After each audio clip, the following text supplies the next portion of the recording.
Hello बच्चों, कैसे हो आप लोग। बच्चों आज हम लेके आए हैं class 10th chapter number 7 coordinate geometry का इम्पॉर्टेंट क्वेश्चन का पार्ट 2 वीडियो। बच्चों पिछले वाले पार्ट में मैंने आपको 5 क्वेश्चंस कराए थे और ये वाले वीडियो में भी मैं आपको 5 और क्वेश्चंस कराऊंगा। अगर आप इन टोटल 10 क्वेश्चन को अच्छे से प्रैक्टिस कर लेते हैं तो I am pretty much sure कि आपके बोर्ड एग्जाम में इस चैप्टर कोऑर्डिनेट ज्योमेट्री से जो भी क्वेश्चन आएगा वो आपको डेफिनेटली बनेगा। Right, so please make sure बच्चों वीडियो को लास्ट तक देखना और सारे क्वेश्चंस को अच्छे से प्रैक्टिस करना। चलो बच्चों वीडियो को स्टार्ट करते हैं। तो हमारे पास सर जो क्वेश्चन नंबर 6 है वो क्या बोलता है, find the ratio in which the point P क्या है बच्चों 3/4 5/12 divides the line segment joining the point A and B।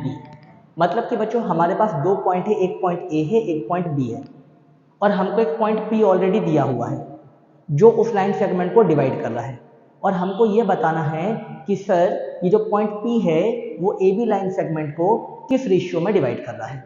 Right, तो बच्चों हमको समझ में आता है कि ये वाला जो क्वेश्चन है ये सेक्शन फॉर्मूला पे बेस्ड है। अब देखते हैं बच्चों इसको सॉल्व कैसे करना है। तो हमने क्या किया, हमने यहाँ पे एक पेज ले लेते हैं यहाँ पे। ओके ठीक है, अब देखो बच्चों मैंने यहाँ पे लिख दिया सॉल्व। अब समझना बच्चों प्लीज क्या है, find the ratio in which the point P divides the line segment joining the point A and B।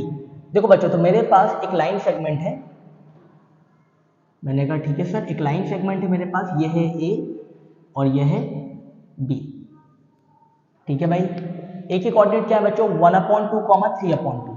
तो मैंने बोला A के कोऑर्डिनेट है 1/2, 3/2 एंड B के कोऑर्डिनेट क्या है बच्चों मेरे पास 2, -5। तो 2, -5। उसके बाद एक पॉइंट P है जिसके कोऑर्डिनेट है 3/4, 5/12। तो जो पॉइंट P है बच्चों मैंने मान लिया ये पॉइंट P है और उसके कोऑर्डिनेट क्या है 3/4, 5/12। मुझे पूछा है कि जो पॉइंट P है ना ये A और B को किस रेशियो में डिवाइड कर रहा है। तो मैं थोड़ी देर के लिए मान लेता हूँ बच्चों कि जो रेशियो है वो रेशियो है बच्चों λ:1। अब देखो लैम्डा भी लिख सकते हैं के भी लिख सकते हैं डिपेंडिंग कि आप लोग किस वर्ड से ज़्यादा फैमिलियर हो। तो मैंने क्या बोला, मैंने बोला लेट द रेशियो बी λ:1। अब देखना बच्चों by section formula, by section formula. अब सेक्शन फॉर्मूला क्या बोलता है सर, जो x होता है ना वो क्या होता है mx2 plus nx1 upon m plus n।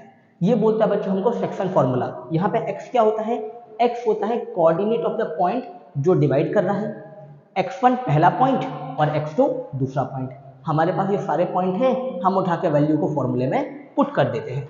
तो मुझे क्या मिला x is equal to m की वैल्यू क्या है सर, m की वैल्यू है लैम्डा, x2 की वैल्यू कितनी है सर, x2 मतलब b का कोऑर्डिनेट क्या है 2 प्लस n की वैल्यू क्या है सर हमारे पास 1, x1 की वैल्यू कितनी है sir 1/2 whole upon lambda plus 1। अब बच्चों x की वैल्यू ऑलरेडी मुझे क्वेश्चन में दी है, कितनी दी है x की वैल्यू, x की वैल्यू दी हुई है सर मुझे यहाँ पे 3/4। तो मैंने यहाँ पे x की वैल्यू पुट कर दी 3/4। अब क्या करेंगे बच्चों, अब क्रॉस मल्टीप्लाई कर देंगे। तो देखो ये लैम्डा प्लस 1 यहाँ पे आके 3 में मल्टीप्लाई हो जाएगा। तो मैंने बोला 3 into lambda plus 1 equal to, और जो 4 है बच्चों वो यहाँ पे जाके मल्टीप्लाई हो जाएगा। तो मैंने क्या बोला बच्चों 4 मल्टीप्लाई बाय 2 लैम्डा प्लस, देखो 4 पहले आके इस 2 लैम्डा में मल्टीप्लाई होगा प्लस और फिर जो 1/2 है 4 इस 1/2 में मल्टीप्लाई होगा। ठीक है, तो 4 मल्टीप्लाई बाय 1/2। तो यहाँ से मुझे क्या मिला sir 3 lambda plus 3 equal to 4 times 2 कितना हो गया बच्चों 8 लैम्डा प्लस 4 इंटू 1/2 2। सारे लैम्डा वालों को इस साइड, इसको इस साइड। तो ये 3 जब ये 2 इस साइड आ जाएगा बच्चों तो क्या रहेगा 3 - 2 is equal to 8 lambda minus 3 lambda. तो 3 - 2 कितना होता है बच्चों 1 equal to 5 lambda. Implies that जो लैम्डा होगा बच्चों वो इक्वल टू कितना आ जाएगा 1/5। तो इसका मतलब आप बोलोगे हेंस द रेशियो इज 1:5। अब देखो बच्चों, मैंने ये x कोऑर्डिनेट से निकाला, अगर आप चाहो आप इसको y कोऑर्डिनेट से भी निकाल सकते हो and you will get the same answer. समझे क्या मेरी बात? तो जब भी आपको सर ऐसे 3 पॉइंट दिए होते हैं, आपने पॉइंट ए मार्क किया, पॉइंट बी मार्क किया और आपने पॉइंट पी मार्क किया, डायग्राम प्रॉपर बनाना।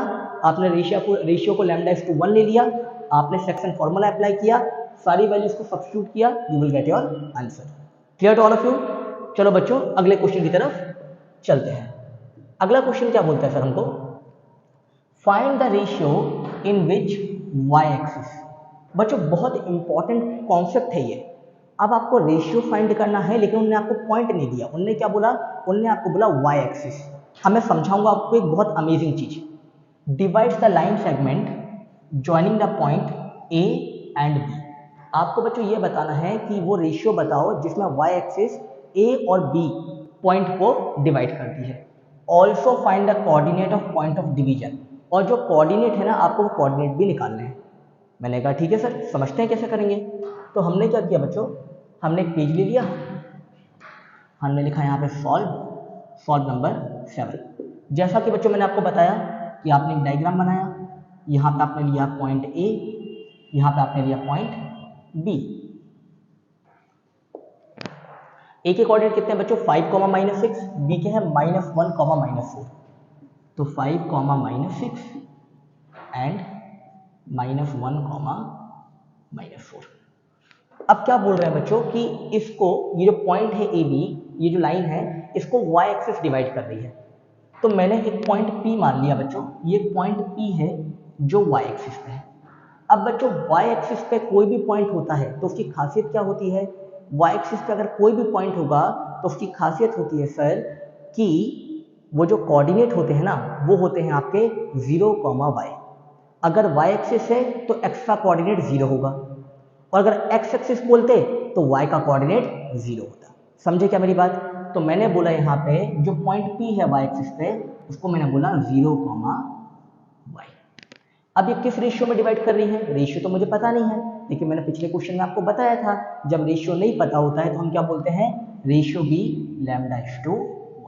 तो देखो आप क्या लिखोगे, let P be the point, let P be the point on y axis that divide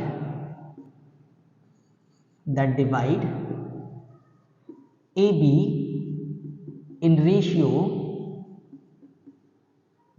λ/1। ठीक है बच्चों, अब समझना।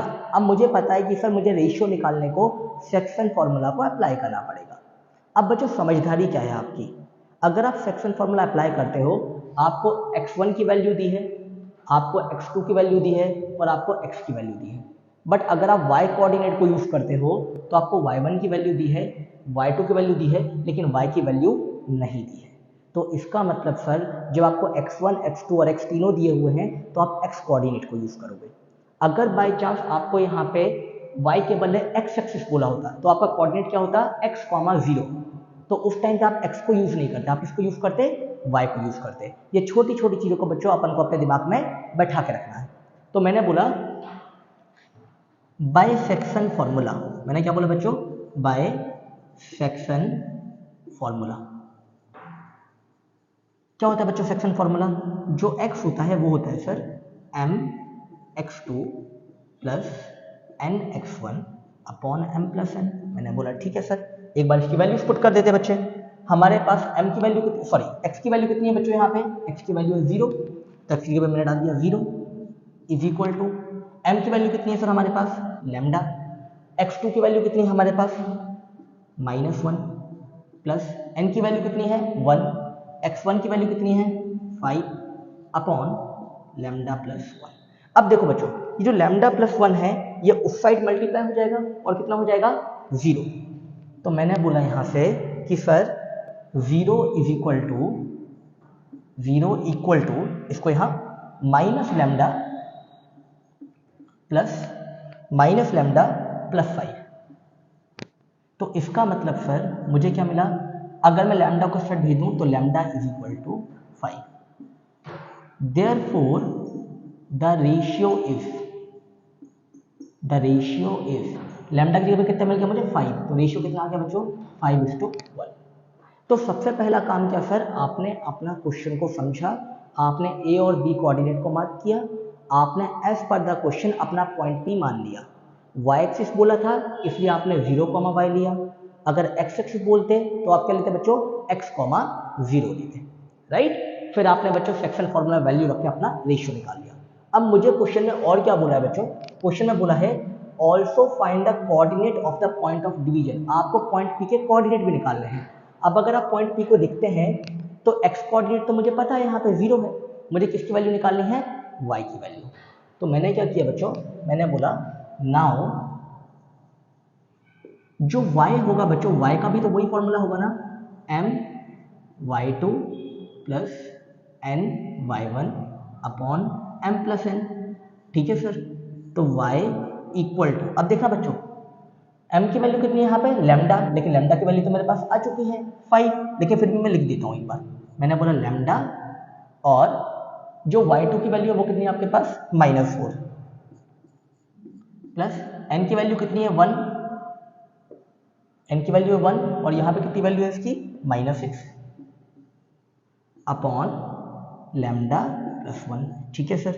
तो यहाँ से y इज इक्वल टू, अब अगर आप लैम्डा की वैल्यू पुट करते हो बच्चों, लैम्डा की वैल्यू कितनी थी 5 इंटू -4, ये कितना हो जाएगा -6 upon 5 plus 1।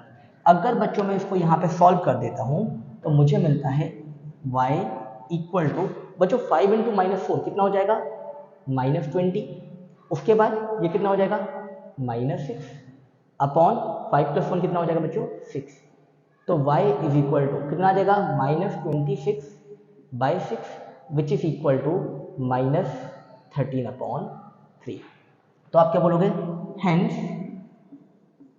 Coordinate of P,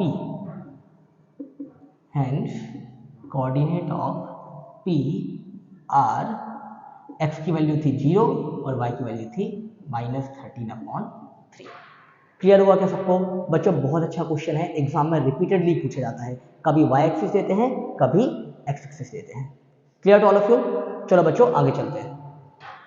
अगला क्वेश्चन क्या बोलता है सर हमको, अगला क्वेश्चन बोलता है find the ratio in which the line segment 3x plus y minus 9 equal to 0 divides the line segment joining the point a and b।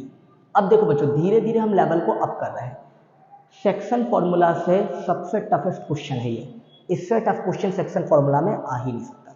आपको क्या बोला, a और b एक लाइन है, ठीक है मैंने कहा ठीक है सर a और b एक लाइन है, उसके बाद बोलते हैं कि एक लाइन है 3x प्लस y माइनस 9 और वो लाइन a और b को किसी रेशियो में डिवाइड कर रही है, आप बताओ कि वो रेशियो क्या है। ठीक है, अब समझना बच्चों कितना लॉजिकल क्वेश्चन है, इसको अपन समझते हैं और करते हैं, बहुत अच्छा क्वेश्चन है, मजा आ जाएगा बिल्कुल। तो मैंने क्या बोला सर, मैंने यहाँ पे सॉल्व ले लिया, सॉल्व नंबर 8, वही कहानी बच्चों, मैंने एक पॉइंट लिया यहाँ पे a, एक पॉइंट लिया बच्चों मैंने यहाँ पे b, ठीक है। a के कोऑर्डिनेट कितने हैं मेरे पास 1,3, b के हैं 2,7, a के हैं 1,3 और b के कोऑर्डिनेट है मेरे पास 2,7। अब क्या बोल रहे हैं बच्चों, एक लाइन है 3x plus Y minus 9 equal to 0, मतलब कि कोई भी एक लाइन है बच्चों, ये एक लाइन है 3x plus Y minus 9 equal to 0, ये एक लाइन है बच्चों, और बोलते हैं कि जो लाइन है ना 3x plus Y minus 9 equal to 0, इसने इस लाइन सेगमेंट ए बी को डिवाइड किया है, आपको दिख रहा होगा डिवाइड किया है। तो भाई जिस पॉइंट पे डिवाइड किया है क्या वो मेरा पॉइंट पी हो जाएगा बच्चों, बिल्कुल हो जाएगा। इसके कोऑर्डिनेट क्या लेता हूँ मुझे नहीं पता, तो इसके कोऑर्डिनेट होगा बच्चों x, y, बहुत अच्छी बात है। अब मैंने क्या बोला सर, रेशियो क्या होगा, रेशियो होगा आपका λ/1। अब अप्रोच क्या है, मैं बच्चों सेक्शन फॉर्मूला लगा के x और y की वैल्यू निकालूंगा इन टर्म्स ऑफ लैम्डा। अब x और y की वैल्यू जब लैम्डा के टर्म्स में आ जाएगा तो आपको समझना पड़ेगा बच्चों, ये जो x y पॉइंट है ये इस लाइन पे लाई कर रहे हैं, और अगर कोई भी पॉइंट एक लाइन पे लाई कर रहा है तो वो उसकी इक्वेशन को सेटिस्फाई करेगा। तो मैं x और y की वैल्यू इस लाइन में डाल के लैम्डा की वैल्यू निकालूंगा, और लैम्डा की वैल्यू आ जाएगी तो वहां से मैं अपने कोऑर्डिनेट निकालूंगा अगर पूछे जाएंगे तो, वरना रेशियो तो मुझे मिल ही जाएगा। ओके, देखते हैं बच्चों कैसे सॉल्व करेंगे, सिखाता हूँ मैं। तो मैंने क्या बोला, let P be the point at which the line 3x plus y minus 9 equal to 0 divide AB in the ratio lambda is to 1। बच्चों ये लिखवाता क्यों हूँ, जिससे कि बोर्ड में जब आप लिखोगे ना तो एग्जामिनर को बिल्कुल मजा आ जाए, उसको लगे कि नहीं यार बच्चे कॉन्सेप्ट एकदम अच्छे तरीके से क्लियर है।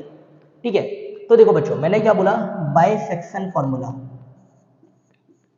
बाइसेक्शन फॉर्मूला जो x मिलेगा बच्चों आपको, x इक्वल टू क्या मिलेगा बच्चों, m की वैल्यू कितनी है आपकी, लैम्डा, लेकिन अपन फॉर्मूला लिख देते हैं पहले, mx2 plus nx1 upon m plus n। और इसी प्रकार से बच्चों जो आपका y हो जाएगा आपका my2 plus ny1 upon m plus n। अब बच्चों वैल्यूज डाल देते हैं, अगले पेज में अपन वैल्यूज डाल देते हैं। मैंने कहा ठीक है सर, तो m की वैल्यू कितनी है आपकी लैम्डा और x2 की वैल्यू कितनी है आपकी 2। तो मैंने बोला ठीक है, तो मैंने बोला x is equal to lambda into 2 plus lambda into 2 plus 1 into 1 plus 1 into 1 upon lambda plus 1।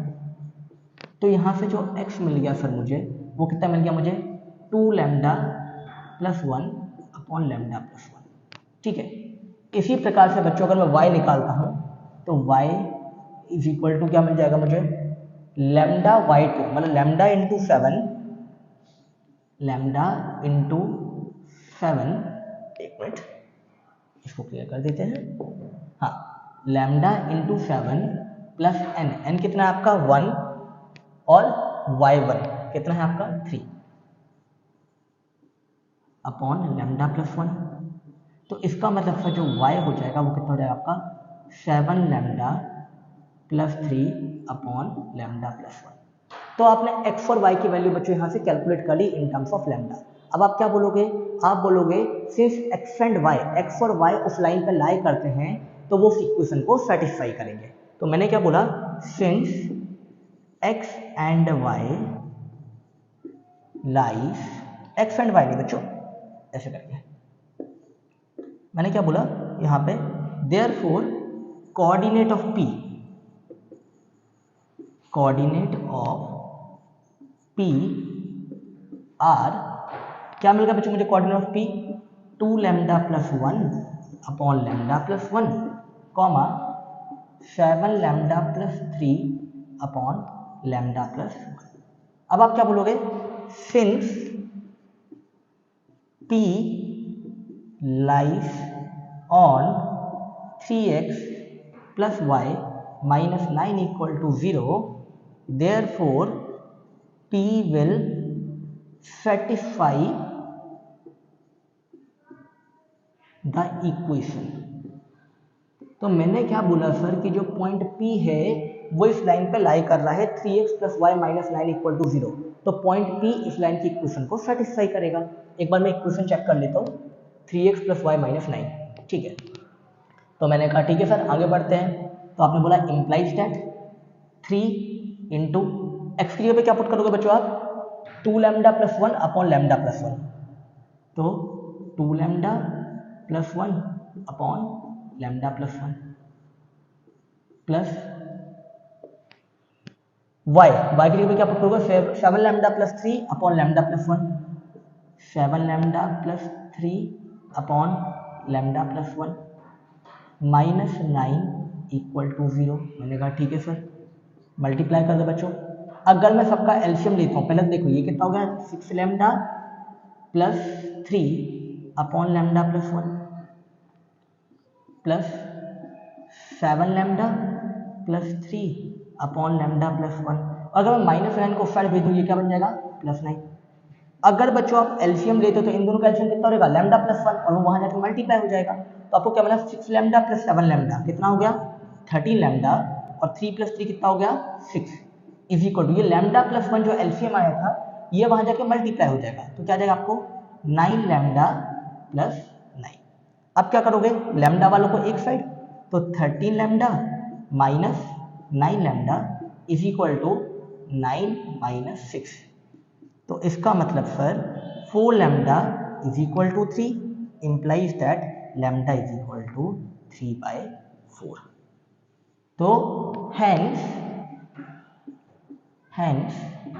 line 3x plus y minus 9 equal to 0 divide AB in 3:4। तो बच्चों ये थी इस पूरे क्वेश्चन की अप्रोच। मैं जल्दी से बैक जाता हूँ, आप इसका स्क्रीनशॉट ले लेना। तो मैंने क्या बोला बच्चों, एक पॉइंट P है जो उस लाइन पे 3x plus y minus 9 पे लाई कर रहा है और वो A और B को किसी रेशियो में डिवाइड कर रहा है जो मुझे नहीं पता, तो मैंने रेशियो ले लिया λ/1। अब जैसा मैंने सिखाया था सेक्शन फॉर्मूला लगा के बच्चों x और y दोनों की वैल्यू निकालूंगा इन टर्म्स ऑफ लैम्डा। तो मैंने सेक्शन फॉर्मूला अप्लाई किया, x की वैल्यू निकाली y 2 lambda plus 1 upon lambda plus 1, y की वैल्यू निकाली y 7 lambda plus 3 upon lambda plus 1। अब क्या होता है बच्चों कि पॉइंट P जो है वो इस लाइन पे लाई कर रहा है, तो इसका मतलब पॉइंट P इस लाइन की इक्वेशन को सेटिस्फाई करेगा। मैंने कहा बढ़िया सर। तो अगले बार में क्या किया बच्चों, अपन ने जो लाइन की इक्वेशन थी वहां पे हमने x और y कोऑर्डिनेट को पुट कर दिया और जब सॉल्व किया हमको हमारा रेशियो मिल गया। अब बाय चांस अगर क्वेश्चन में आपको ये पूछ लिया also find the coordinate of P, कि सर आप पॉइंट P के कोऑर्डिनेट निकालो, तो करना कुछ नहीं है बच्चों, हमको ये जो x और y है ना, यहाँ पे आप लैम्डा की वैल्यू पुट कर दोगे तो आपको पॉइंट P के कोऑर्डिनेट मिल जाएंगे। समझे क्या मेरी बात? वेरी इंपॉर्टेंट क्वेश्चन बच्चों, इसके ऊपर 2 स्टार मार्क करो। अगर टफ क्वेश्चन बनेगा तो ये वाला क्वेश्चन डेफिनेटली आएगा। ओके चलो बच्चों आगे बढ़ते हैं। अगला क्वेश्चन क्या बोलता है सर हमको, अगला क्वेश्चन बोलता है if a 4,2 b 7,6 and c 1,4 are the vertices of a triangle. मतलब a b और c हमको 3 पॉइंट दिए हुए हैं और बोल रहे हैं वो ट्राइंगल के वर्टाइसेस हैं। Then find the length of median AD, हमको बोल रहे हैं कि मीडियन जो होगी AD मतलब A वर्टेक्स से BC साइड पे जो मीडियन आएगी उसका आप लेंथ बताओ। बहुत अच्छा क्वेश्चन है क्योंकि इसमें डिस्टेंस फॉर्मूला और सेक्शन फॉर्मूला दोनों साथ में अप्लाई होने वाले हैं। चलो समझते हैं कैसे होगा। तो मैंने क्या किया, सॉल्व नंबर 9, मैंने बच्चों सबसे पहले अपने ट्राइंगल बनाया। ठीक है सर, ट्राइंगल बना लिया मैंने, ये मेरा हो गया A, ये हो गया B और ये हो गया बच्चों C। A के कोऑर्डिनेट क्या है सर 4,2, A के कोऑर्डिनेट है 4,2, B के कोऑर्डिनेट क्या है सर 7,6 एंड C के कोऑर्डिनेट क्या है बच्चों 1,4। और आप बोल रहे हो कि आपको मीडियन जो AD मीडियन है उसकी आपको लेंथ निकालनी है। तो जरा सोचो बच्चों प्लीज कि A से जो ये आएगी एक लाइन, ये D, यही होगी मीडियन और इसके कोऑर्डिनेट मैंने क्या मान लिया बच्चों x, y, और आपको इस मीडियन की बच्चों लेंथ निकालनी है। तो अब लॉजिक लगाओ बच्चों, अगर AD मीडियन है तो इसका मतलब पॉइंट D क्या लाइन BC को इक्वल पार्ट में डिवाइड कर रहा होगा। तो आप बच्चों BC वाली लाइन में मिड पॉइंट फॉर्मूला लगा के x और y के कोऑर्डिनेट फाइंड कर दोगे। अब आपके पास A पॉइंट के कोऑर्डिनेट भी हैं, आपके पास B पॉइंट के कोऑर्डिनेट भी हैं, क्या आप डिस्टेंस फॉर्मूला लगा के A और D की वैल्यू कैलकुलेट कर लोगे? है ना एकदम इजी। चलो करते हैं इसको साथ में। तो आपने बोला हियर, ठीक है, कि लेट द कोऑर्डिनेट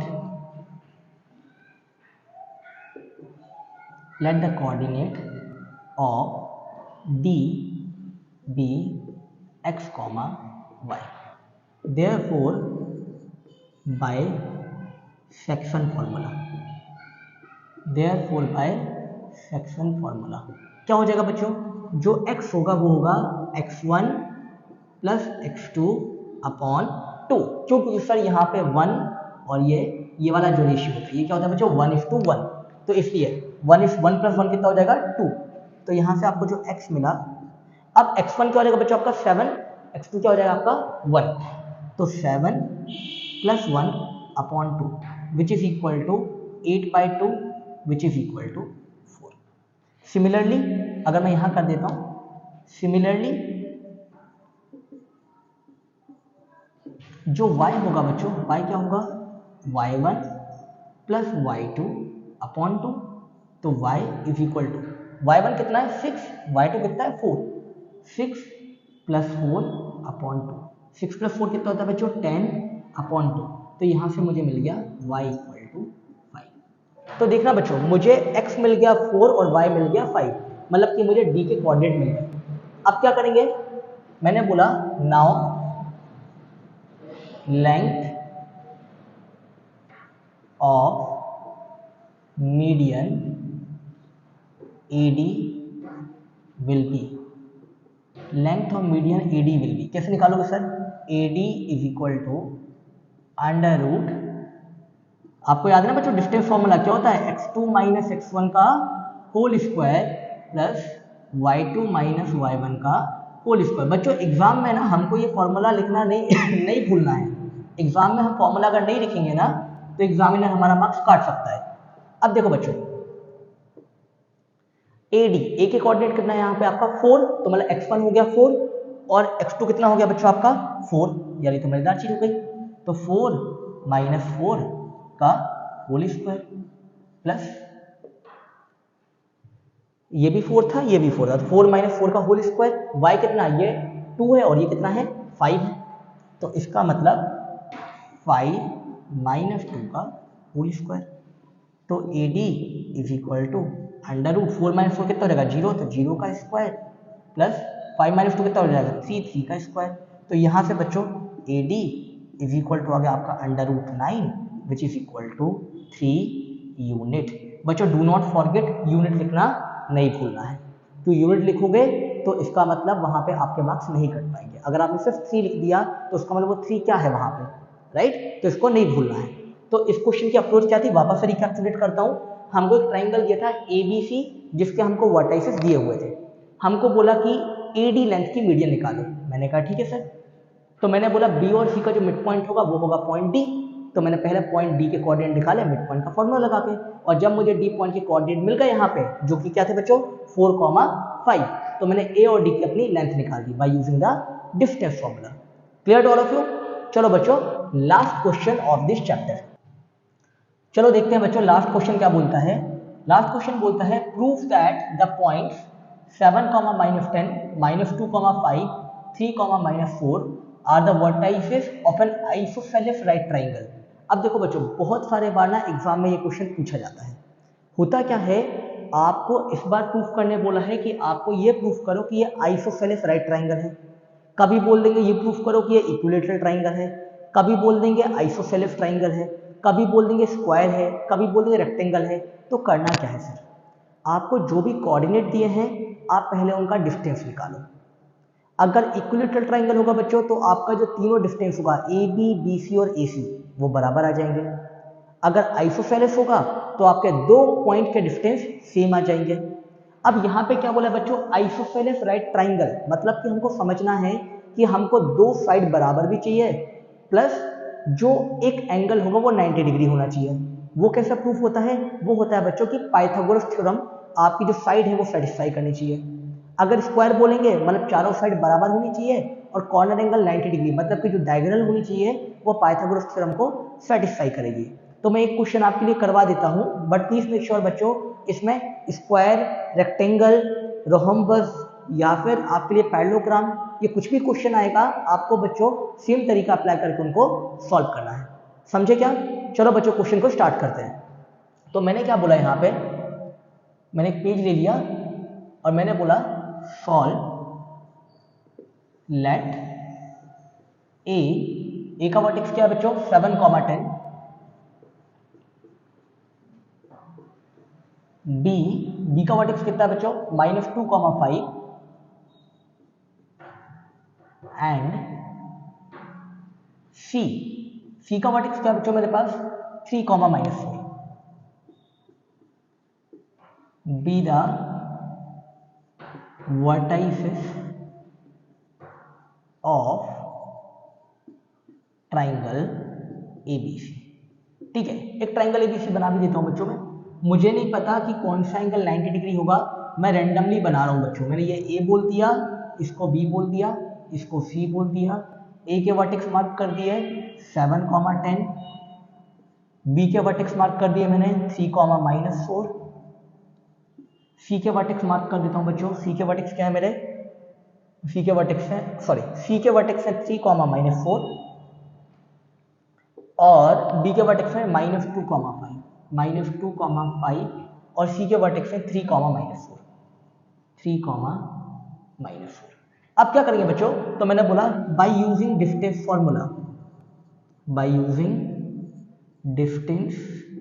फॉर्मूला, अगर मैं डिस्टेंस फॉर्मूला को यूज करता हूं सर तो मैं ए बी कैसे निकाल दूंगा।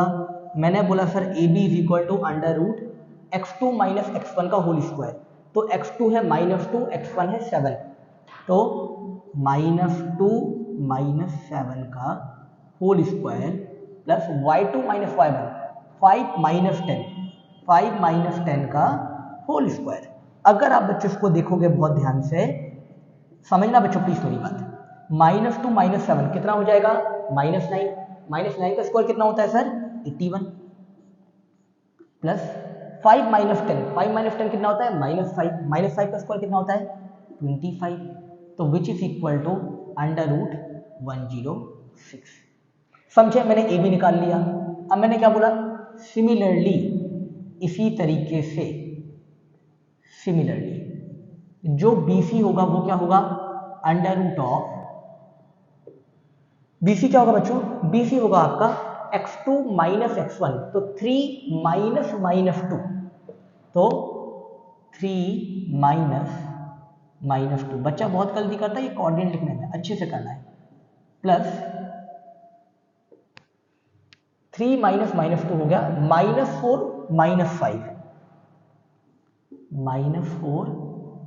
5 का होल स्क्वायर। तो देखना बच्चों यहाँ से BC क्या मिल गया मुझे, BC मिल गया मुझे √-2 ये माइनस क्या हो गया प्लस, तो 3 + 2 कितना हो गया 5 का स्क्वायर मतलब 25 प्लस ये कितना हो गया बच्चों माइनस प्लस 5 + 4 9 का square 81 and that is also equal to √106। तो देखना बच्चों मजेदार चीज, जो AB है वो भी √106 और जो BC है वो भी √106, मतलब कि दो साइड बराबर हो गई तो आइसोसेलेस ट्राइंगल तो हो गया। अब बस क्या करना है, राइट एंगल ट्राइंगल और प्रूफ करना है। आगे देखते हैं, मैंने बोला ऑल्सो जो मेरा AC होगा सर, AC क्या होगा वही सेम तरीके से AC क्या होगा बच्चों A और C, तो 3 - 7 का होल स्क्वायर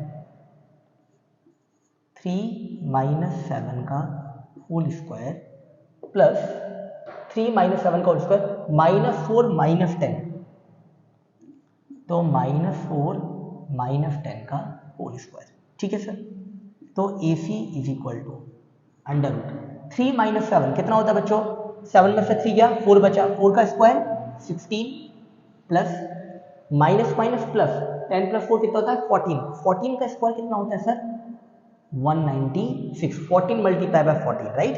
तो यहां से आपको मिल जाएगा √196 + 16 212। ठीक है, तो अब क्या करोगे बच्चों, ये तीनों साइड निकालने के बाद आप लिखोगे since AB is equal to BC therefore triangle ABC is isosceles.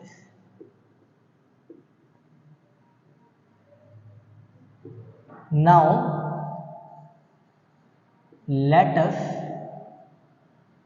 verify Pythagoras theorem. Now let us verify Pythagoras theorem. तो क्या होता है बच्चों, पाइथागोरस थ्योरम क्या बोलता है सर कि परपेंडिकुलर का स्क्वायर प्लस बेस का square is equal to hypotenuse का स्क्वायर होता है। मैंने बोला ठीक है सर, तो AB square plus BC square is equal to AC square. ठीक है सर, तो √106 का स्क्वायर प्लस √106 का square plus sorry not plus, क्या आ जाएगा बच्चों यहाँ पे इक्वल टू, ये आ गया आपका इक्वल टू, और AC कितना आया था सर हमारा, AC आया था 212 212 का स्क्वायर। तो अगर आप देखो बच्चों 106, ये अंडर रूट से स्क्वायर कट जाएगा, कितना आ जाएगा 106 प्लस अंडर रूट से स्क्वायर कट जाएगा, कितना आ जाएगा 106 is equal to under root से स्क्वायर कट जाएगा 212। क्या बच्चों यहाँ पे मुझे फाइनली 212 इज इक्वल टू 212 आ रहा है, LHS is equal to RHS आ रहा है। तो फाइनली आप यहाँ पे लिख दो बच्चों लास्ट में कि since Pythagoras theorem is verified therefore triangle ABC is a right angle triangle। Simple बच्चों, तो हमने क्या किया, हमने सर तीनों साइड निकाली, तीन साइड में से दो साइड बराबर थी, मतलब हो गया आइसोसेलेस, और सर यहाँ पे पाइथागोरस थ्योरम वेरीफाई हो गया, मतलब कि यह है राइट एंगल। तो finally right angle isosceles triangle proof हो गया। अब एक बहुत लॉजिकल क्वेश्चन मेरी तरफ से, अगर पूछ लिया also tell which angle is 90 degree, आपको ये बताना है कौन सा एंगल 90 डिग्री होगा। तो लॉजिक बच्चों ए बी, बी सी और ए सी, इसमें से सबसे बड़ी साइड कौन सी है, सबसे बड़ी साइड आपको जो डिस्टेंस से कैलकुलेट करना। ए बी का डिस्टेंस कितना आया था 106, बी सी का कितना आया था 106 और ए सी का कितना था 212। तो जिसका डिस्टेंस सबसे ज़्यादा मतलब वो आपकी लॉन्गेस्ट साइड, और आपको बच्चों पता होगा कि जो लॉन्गेस्ट साइड होती है वो क्या होती है हाइपोटेनियस, और हाइपोटेनियस का सामने वाला एंगल क्या होता है 90 डिग्री। तो in this case angle be equal to 90 degree. तो बच्चों this completes your entire concept of coordinate geometry. मैंने आपको डिस्टेंस फॉर्मूला लगाना सिखाया, मैंने आपको सेक्शन फॉर्मूला लगाना सिखाया, और उनके एप्लीकेशन के ऊपर जो क्वेश्चन आते हैं मैंने आपको वो सारे क्वेश्चन सिखाए। Now all you need to do it is कि ये जो 10 क्वेश्चन है ना बच्चों, इनको बढ़िया तरीके से प्रैक्टिस करो। उसके बाद अपने एनसीईआरटी क्वेश्चन को प्रैक्टिस करो, and I am pretty much sure coordinate geometry से आपको जो भी क्वेश्चन आएंगे वो आपको डेफिनेटली बन जाएंगे। इफ इन केस आपको कुछ और क्वेश्चन हो, आपके डाउट हो, उनको कमेंट बॉक्स में डालना। आई विल मेक श्योर कि मैं उन सारे क्वेश्चन के ऊपर आपके लिए एक और वीडियो बना के ले आऊँ। Okay, till then keep practising बच्चों, हैप्पी लर्निंग, बाय बाय।